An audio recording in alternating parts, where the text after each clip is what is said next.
Der var altså Metallica-hockey tirsdag aften i Esbjerg, og der var nogle gode detaljer imellem. Blandt andet det her mål af Rasmus Bjerrum, der bringer Esbjerg 1-0 foran tidligt i kampen.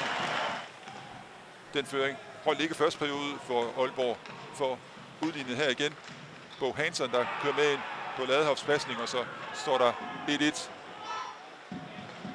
Anden periode. Aalborg satte tryk på kedlerne, og de gjorde det på den her måde. Spelling får lov til at køre ind for dybt ind i Esbjergs zone og finder Giroud ind foran, og 2-1 til Aalborg. Vi er stadig i anden periode. Er det Julian Jacobsen, der cirkler ude i hjørnet og finder Matt Salhani, og Salhani siger tak for kaffe og sætter den op i nettaget. 3-1 til Aalborg, og 4-1 målet skulle også komme i anden periode. Lige om lidt, så bliver den altså med ind der af Tobias Ladehoff og Julian Jacobsen. Hvem af dem, der lige fik sidste stav på, det er svært at se. Og så skal vi have dagens bedste detalje. Se Mikkel Rask over i venstre hjørne. Han får en kanonpasning af Oliver Kjær der, og 2-4 Mikkel Rasks første mål i Metallica-regi. Så kommer der en straffestat, og så stadigvæk 2-4. Josh Windquist går på mål mod Geo Sørensen. Forsøger at finde hullet blandt benskinnerne, mellem benskinnerne, brænder, og så 2-4 stadigvæk.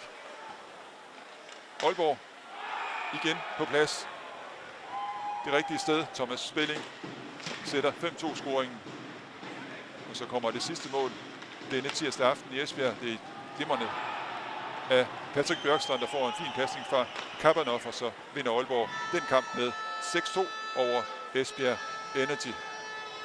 Aalborg holder dermed førstepladsen i Metalligaen. 4 point foran Herning, men også for 2 kampe mere.